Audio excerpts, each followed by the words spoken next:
Because it's intellectually very stimulating to work on a show, right? If you think of it, some shows can be really dumb and bad. And this is a bunch of very smart people trying to do something, Amazingly talented. but trying to do something that there's never enough time, there's never enough money, and we're trying to make it as good as we can possibly make it. And it starts from the top down. It starts from the two boys, and it's always been that way. From Kim and us. No, you guys are at the bottom.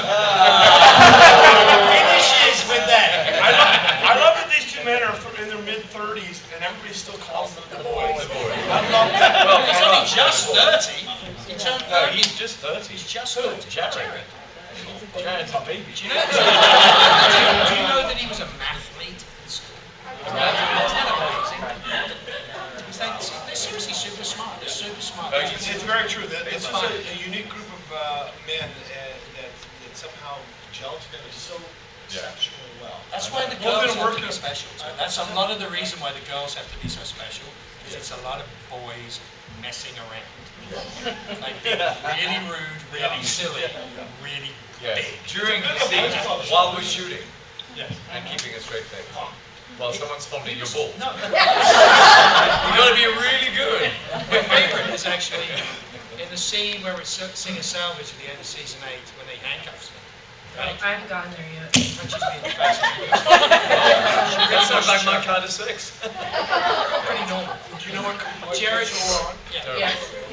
Jared is in fact pulling out ear and nose hairs from Brad the cameraman with a pair of pliers.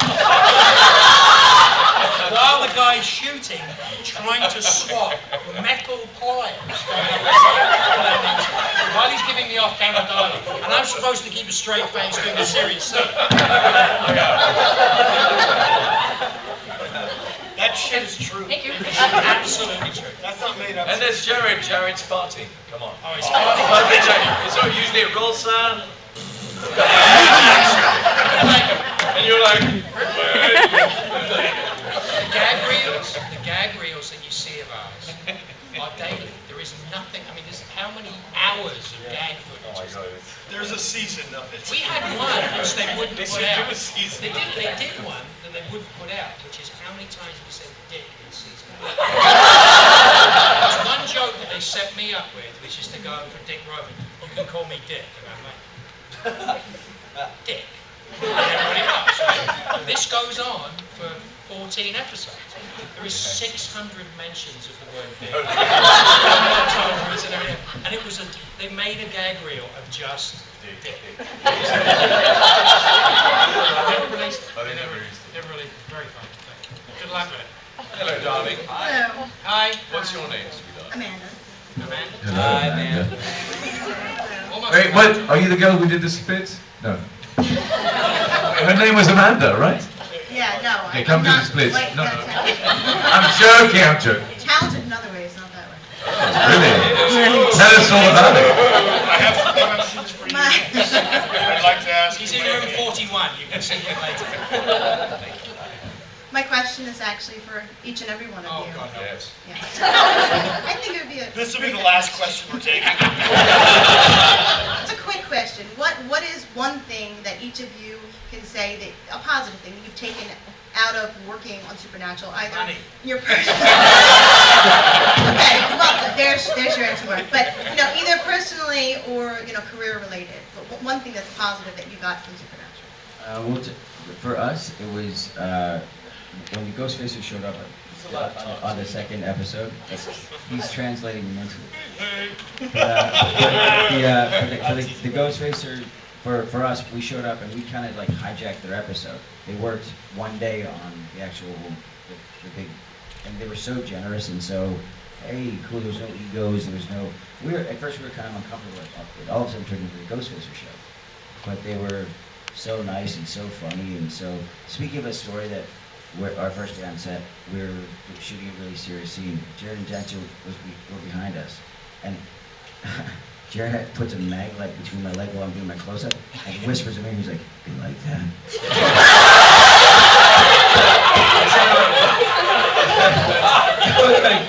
And it was like an intense scene. It was like really intense. It was a really intense scene. And I was like, "What's this mag light?" He's like, "You like that?" up with this beast behind me, like, oh my god, this is terrifying. But no, they're just, the guys are actually, for us, they were... You hosting a martial art or doing something? I'm sliding the maglite between your legs Oh. in my mind. No, they were just good guys, man. They were very generous and open, and for us, it was a really great experience. So. Are you? What's the question? Positives you took. Well, he doesn't remember during the scene. You know what? I'll tell you one of the positives for me is this. Being able to meet all you guys and do this and do the fan conventions and travel the world to meet you guys. That's been a real bonus for me, and I've been a fortunate enough actor. I've been working steadily for a lot of years, and this is the first time. Yeah, not bad stuff. Bad 70s music. Look me up, I As a VHS porn. Felony Bill. So this has been one of the things for me, is being able to meet all you guys, have the opportunity to do these conventions, travel the world, see you people. Gives me it's giving me. Pennsylvania. Yeah, I'm in fucking Bethlehem. Baby Jesus is here. Hey, somebody bring that cat out. I want to meet him. I keep saying when we get really drunk and start yelling that in the streets. Where the fuck is baby Jesus? No, it's been a great meeting all you guys, and that's the truth for me. I've been fortunate to work in this business a long, long time, and this is the first time I've had this experience, and it's been real special to me. Thank you so much. You know, oh no, you said money. That's true. No, it's the same for me. It truly is the same. Yeah, money. And the set's amazing with Jared. Amazing. He's hung like a horse. Yeah, exactly. I have to stand on an apple box just to reach him. Terrible.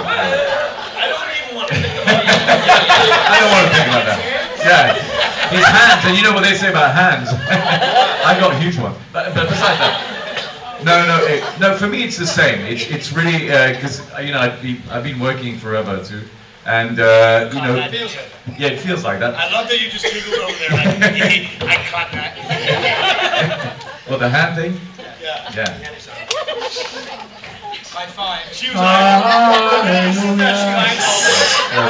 We are in Bethlehem, after all. In nomine Patri et Spiritus Sancti. I think we've done 3 questions so far. Yeah, we have. I think we're doing really well. So that's it. 45 minutes in. It is, you know, meeting the fans. It's amazing. It's the first time I get to do that. Now I do it also with Vampire Diaries. But the Supernatural guys are, I mean, truly are a great, they're a really good group of friends. We really now know each other really well. We travel very well together.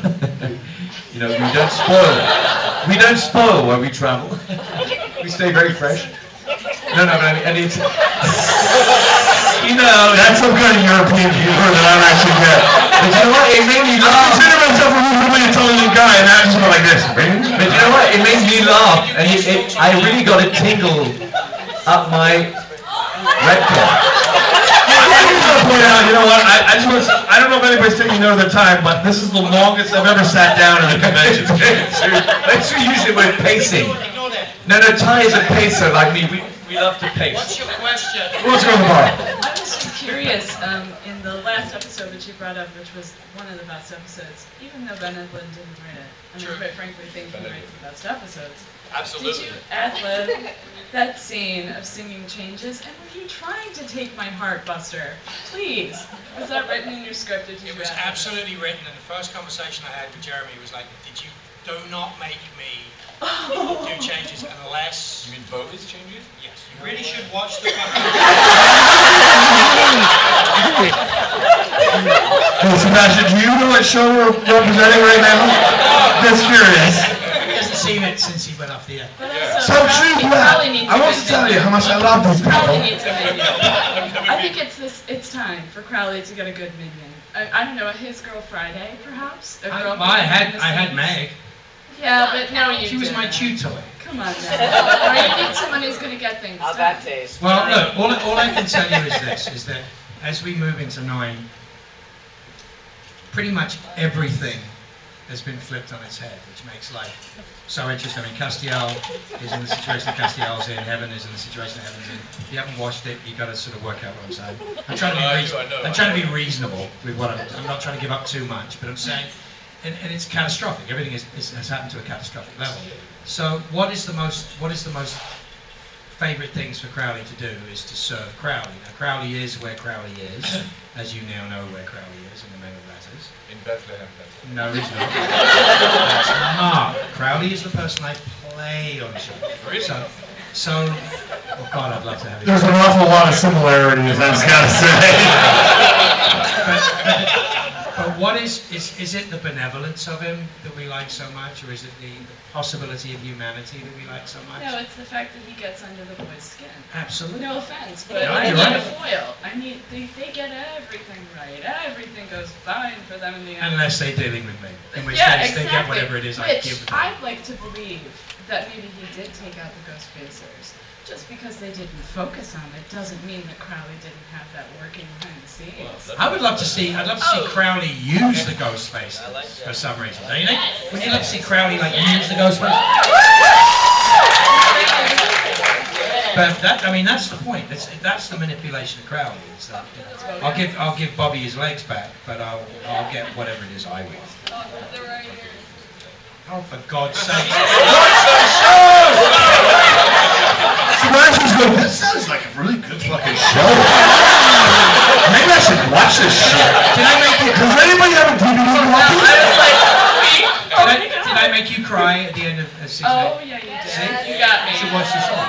Does Every anyone here know what my watching the show. ringtone is on my phone?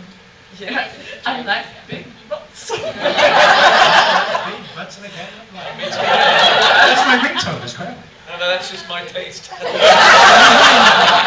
then again, that is his humanity. Exactly. Yes. And that's Big butts is very that's a lot of fun. Hey, darling. Hi. How are you? Oh, wait. I have a question you guys probably can't answer. Good. It's Good. Hang on, Ty. We love this. I can do it. Bring it on. Bring it on. I don't remember his name, but the Fallen One kid who disappeared into Australia, is he ever going to show back up? Because he's too powerful to be alone down there. AJ? Yes. He's now in One Direction.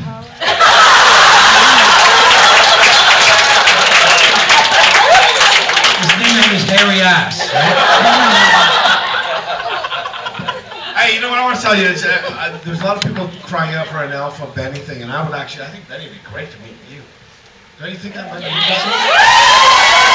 I think what's interesting about I don't want to fucking die No, I again, love but I think it'd be great if the interaction between our characters. I think might it'd be fun. be brilliant. I love the Benny character. I thought Mark and I got to work together years ago on a show called Battlestar Galactica. he tried to want to try to blow me up in Battlestar Galactica. Which is like, and I love their interview him, and he's like, I got no remorse. I don't care. It really sucks. That really sucks as a character. Yeah, I know. I'd do it again. I would. They finally wrote something into that character after fucking 4 seasons. What? Who's talking to you? What? I'm asking who is the You fallen gonna watch the kid? show? What is You gonna watch the show? Supernatural. Supernatural. But there have been some great pivotal characters, and nothing ever dies and disappears on Supernatural. That's the great thing Yes, about they it. do. No, they don't. You do because they didn't like it. They love. You asked for more money. They just couldn't handle me. You went down with the fucking Titanic.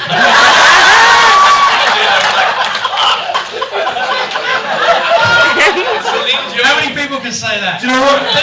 You know what I love Sebastian? Every time I get in shit for something, I'm like, fuck, dude, Sebastian did that 4 years ago. Relax on me, okay? You paved the way for me. I do. But it's a lot of fun. It's a lot of fun doing this. But I It's a can lot of see- work. Are you back again? No. You should send it. You should send someone else to take your question. Who's going to take your question? Come on, guys, let's have some questions. Any questions? Maybe get up, line up myself. Hello, my name is Mark. Do you want to work with Benny? What's your question, Donnie? I know that a lot of fans are really hardcore and they probably send you guys a lot of fan mail. Yes. And probably come up to you and give you stuff. Really? Yes. I want to know what the weirdest thing you guys have ever gotten. Blowjobs count? No, I'm kidding. I never got it. No. I'll tell you what mine is. A couple weird things. I'll tell you a weird. I got a sake set once, which was a bit odd, because I'm not known to drink sake. You're known to drink. But the other, I'll tell you the other, and this, if they hear this, if they see this online or whatever, it was so sweet and endearing. But at the same time, it's like somebody gave me a button up with my face on it. What the fuck do you want me to do with that? Like what? You want me to wear a button with my own face on it? Like, what kind of shithead am I gonna look like if I do that? I mean, that's sweet. I'm gonna put it in a drawer. It's gonna live there for 20 years. Someday I'm gonna tell my great grandkids, yeah, somebody put my face on a button. But it was a very sweet gesture, and thank you. No, I didn't say all that. I went, oh, that's great, thank you. In my head, I'm going, what the fuck am I doing? You realize he will not be getting anything ever again. What he really is saying is give him combustibles or expendables or food. This is the best kind of love. I can cross borders with it. Nobody wants to charge me for it. It's good. No, but that the attention and the fan support that you get, sometimes it's overwhelming, and it's always nice when what I personally love is when people do little art pieces. I love that. First of all, it's something I can put in my bag and take home with me and keep it as a keepsake. And when people want to give you weird, crazy, big things, and you're like, how can I possibly fit that in a suitcase? You can't travel with that. I have to get a special registration for that. So what I always say is give to my personal charity, which is Crystal Lake Camp for boys and girls. And I'm like, if you want to bring something, send a charity. Buy me a beer. We're all good. I love you. Don't put my face on a button and then ask me to wear it. I'd love if you gave him a button with my face on. You know what I'd love to do, actually? I would do that to Misha. I do that to Misha as well. I'm like, I go into his lineups and shit, and I go, hey, when you get up to him to sign, say, would you say, I love Ty Olson? I just ask Misha to sign that. Will you do that? That'll be funny. Drove Misha fucking nuts. And that's when Misha draws a cock on Ty Olson's. We have a little sign-off for it. It all depends on who's the name they got in first who gets, the first strike.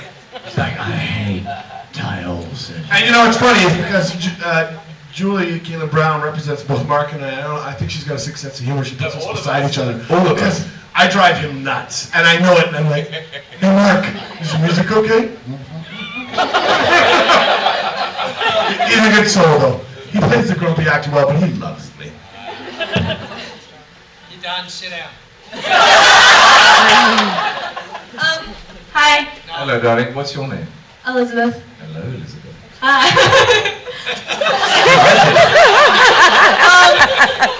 My question is,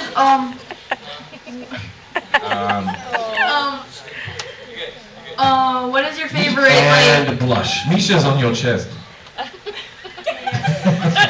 He's like, oh yeah, I got Pretty it. normal for Misha. Yes, it is. She likes our humor. She likes our humor. So what's your question, darling? what is your favorite memory, of meeting? But the scars still linger. Goodbye, my friend. What is your favorite memory of meeting fans? What? Like when you're meeting fans, what is your favorite memory of doing that? Do you want us to tell you? Yeah, he's seen the photos. But that was before I was engaged. Yeah, he means exactly what you think he means right now. Yeah, that's what he's talking about. No, not at all. I am an angel. And I wear glasses, look. I could never do anything naughty. What was the question again? Supernatural. We're on supernatural. Supernatural. Can I Sobrenatural. I think my favorite memory so far of meeting a fan, I don't know if it's my favorite memory, but it's the most salient one in recent memory. And we were, it was New Jersey, it was recently. And I was talking to a woman, and she just said that she's been following me on Twitter, and I guess I post stuff about working out because I'm vain like that. But anyway, she said, you know, thanks to your posts and stuff, you really inspired me to make a change in my lifestyle, and I've lost a lot of weight. And she was like, she was near tears, you know, looking at me in the eyes and just saying thank you so much. And you know, and I got choked up. And anyway, yeah, if you're out there and you're listening, keep going. Congratulations. Mine was when my dad passed away. There was this outreach from all of you guys. And the children about it. But there was all these letters and stuff. And it meant a lot. So.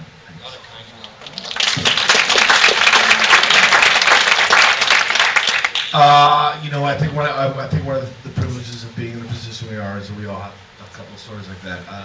Marcy Kissick, I think, who passed away from leukemia a couple of months ago. Was a sweet gal who followed me for a while, and I chatted with her husband and chatted with her and called her on the panel one day just to let her know that I wish she could have made it to another panel, and she didn't. Those are the moments we go. I'm glad I had a happy moment that one was like.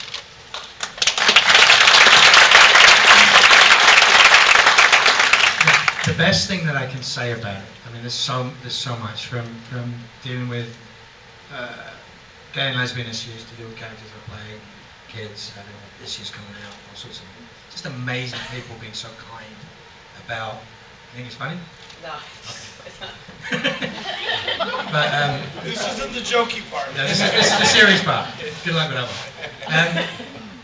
The bottom line with all of this is that I come from a live medium. I come from playing music my whole life and playing to from 14 people in clubs to playing to 100,000 people in stadiums. And I always had the privilege of whenever I played live to have an instant connection with an audience. And when you make music and you do something, there's this incredible bond between yourself and your audience, which is the most organic experience you can ever have. If you happen to do it in theatre, if you happen to do it in any of these things, you do something and people gasp.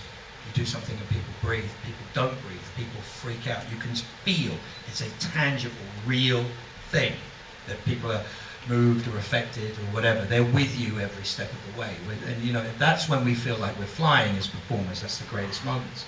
Now when we do television, we're doing television at best. We're doing it in front of 150 of our friends. You're not there. So when we've done the television, which we do for you, we do that for you. We love you. We love your participation in what it is that we do. And we do it to share this with you. But you're not there with us when we do it. And so while we'll treat each other really nicely at the end of the season, I mean, the love that I got and the support that I got from the crew while we were doing 3 days in that church. Everybody was in there, and I felt that everybody had my back, and so did Joan, and so did Jason, and so did everybody else. Fantastic feeling. Doesn't come close to coming to a convention. Why I come to a convention, why we come to a convention is this. This is the completion of that circle. This is the organic experience that we're missing from doing the television, because we don't come to your house and watch it with you, although we would love to. There's just a lot of places to visit, right? No, I mean, that's the amazing thing, and that's we had with Battlestar, we would show episodes at my house, and there'd be 100 people would come over and watch it. They got to the point where Sci-Fi would have to rent a cinema, because you suddenly realize there's something about live, there's something about the sharing of it. And what these conventions give to us, it seems like a monetary exchange and all. That's just about flying us here and getting us here and keeping us here. What we love, and I think I speak for us all in this, is the interactions we have with you. We've met some of you, we get to talk to you, and it's a big deal for us. It's a massive big deal for us. Because when we do it, you're not there. And we're not 100% sure how you're going to respond and everything else. And then when we come to a convention, you show us so much love and so much affection for what it is that we do. And we are honored by that.